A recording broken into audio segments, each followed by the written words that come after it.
Le conflit au Moyen-Orient et le blocage du détroit d'Ormuz créent un problème majeur pour l'économie mondiale en ce moment, qui est le manque de pétrole, ou en tout cas la difficulté qu'il y a maintenant à acheminer certains volumes de pétrole et d'hydrocarbures à certains endroits dans le monde, ce qui a un effet important dans le monde entier.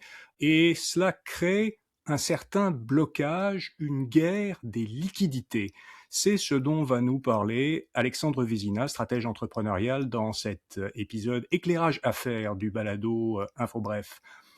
Alexandre, pour commencer, le conflit au Moyen-Orient a donc déjà, à ton sens, ou peut avoir déjà un impact ici au Québec pour les entreprises? Absolument, Patrick. Puis souvent, c'est plus rapidement qu'on le pense parce que dans l'économie mondiale actuelle, certaines variables jouent un rôle vraiment en particulier, puis le pétrole en fait partie. C'est pas juste une question d'énergie ou de transport. On le voit souvent comme une espèce de baromètre psychologique au niveau de l'économie. Donc, quand le prix du pétrole devient stable, on le voit avec ce qui se passe justement en Iran présentement, ça crée une incertitude qui se propage finalement un peu partout dans le système économique. Puis, ce qu'on observe dans ce moment-là, c'est vraiment un phénomène que j'appelle justement une guerre des liquidités. L'argent ne disparaît pas, c'est juste qu'elle circule moins. Les consommateurs deviennent plus prudents, puis les entreprises plus prudentes encore. Donc, tranquillement, c'est comme si l'économie appuie sur le frein. Donc un blocage de liquidité, ça se traduit comment en fait? Ça se manifeste de quelle façon? Mais l'économie, tu le sais, Patrick, fonctionne beaucoup sur la circulation de l'argent. Tu sais, passe des entreprises, des investissements, etc., aux consommateurs qui consomment, puis ça crée comme une espèce de cercle euh, où tout est basé sur une question de la confiance. Les gens, quand ils ont confiance, ils consomment, ils investissent, prennent des décisions constamment. Puis, mais quand l'incertitude augmente, ce qu'on voit apparaître, c'est une forme de réflexe de protection, un peu un protectionnisme. Donc, les gens conservent leur argent. Les consommateurs gardent leur argent, investissent moins. Les entreprises gardent leur liquidité parce que finalement, c'est le nerf de la guerre, puis c'est ça qui leur permet d'affronter des coups durs. Les banques deviennent également plus prudentes dans leurs investissements. Ils protègent vraiment, puis dans certains secteurs de l'économie, bien, ils rappellent des fois des marges de crédit. Donc, ils font attention à leur investissement. Fait que, tranquillement, c'est comme si tout le monde protège son argent. Donc, ça crée un effet de protection. Donc, c'est pour ça que je parle de guerre. C'est ça la guerre des liquidités aussi. Il y a aussi une guerre psychologique, il y a un conflit interne pour les gens, on va y revenir, mais c'est pas qu'il manque d'argent dans le système. C'est pas un contre l'autre. C'est plus que les gens la conservent un peu plus. Puis c'est la vitesse que les choses vont, que l'argent circule, diminue. Puis ça crée souvent des ralentissements économiques. C'est là que les ralentissements économiques commencent. Donc l'économie pèse sur le frein, ou en tout cas le pétrole met un frein à l'économie mondiale. Est-ce que on sent déjà un impact ici, toi qui es toujours en contact régulièrement avec beaucoup de PME? Est-ce que tu le sens déjà? Tu perçois déjà des signaux liés à ça?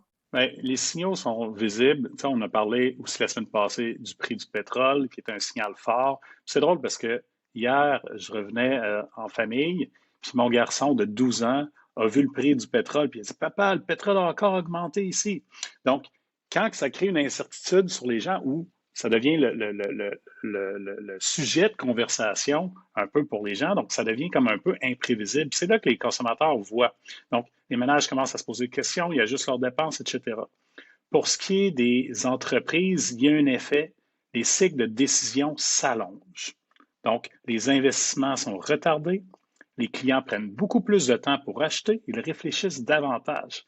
Fait que quand les entreprises conservent plus leur liquidité, bien, il y a des décisions d'investissement qui sont repoussées, puis il y a un effet aussi domino qui se passe. Hein. On a déjà parlé, l'effet domino, c'est simple, c'est quand il y a quelqu'un qui évite d'investir, bien, il y a un impact sur une autre entreprise ou une autre personne, puis il y a un effet de réaction en chaîne sur plusieurs personnes. Parce que, puis même sur des travailleurs autonomes qui sont au, au bout de la chaîne alimentaire finalement.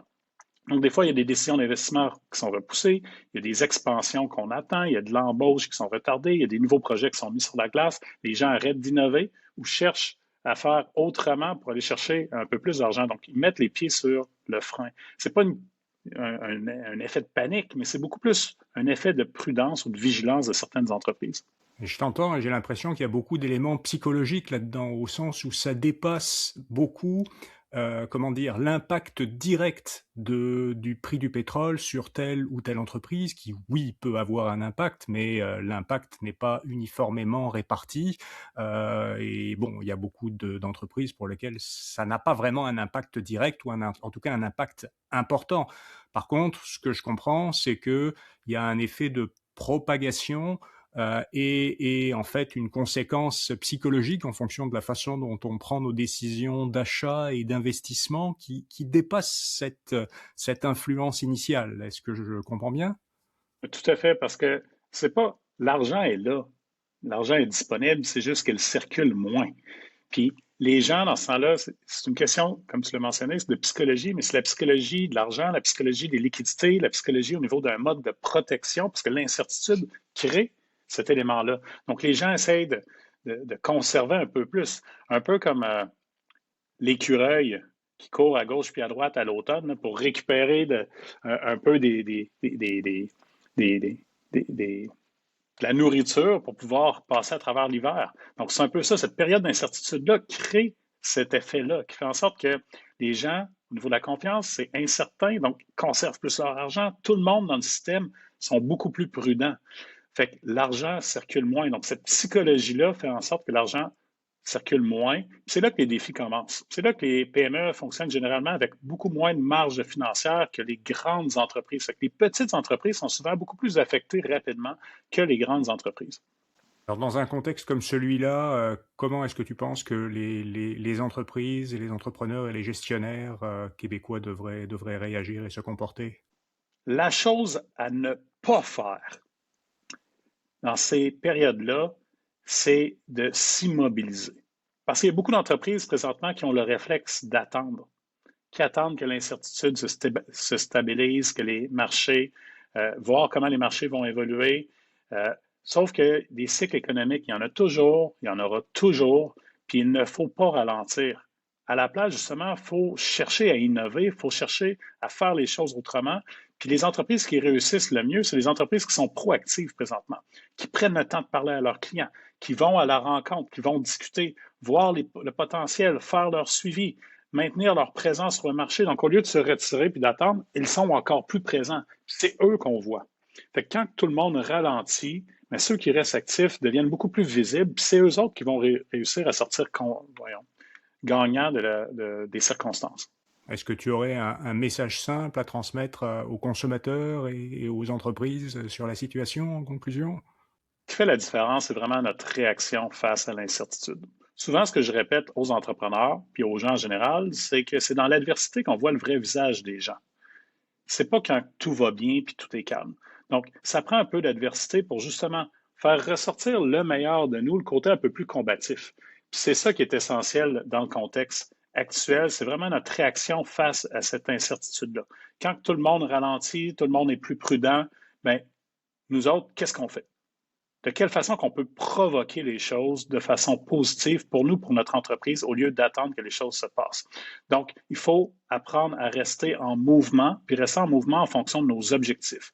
Parce qu'il va toujours avoir des changements, des cycles économiques, etc. Mais nous, comme entrepreneurs ou comme consommateurs, c'est quoi notre façon de réagir? Oui, on cherche à prendre les meilleures décisions, donc on réfléchit adéquatement, puis on passe à l'action, on ne reste pas immobilisé. Merci Alexandre. On te retrouve lundi prochain, 23 mars, au plus tard à 16 heures dans le flux de notre balado InfoBref ou sur notre chaîne YouTube pour un prochain épisode éclairage à faire. N'oubliez pas aussi notre éclairage politique le mercredi soir, que vous pouvez aussi regarder ou écouter le jeudi matin avec Patrick White. Vous trouverez dans la description de cet épisode des liens vers nos infolettres et vers le site d'Alexandre. Merci beaucoup, à très bientôt.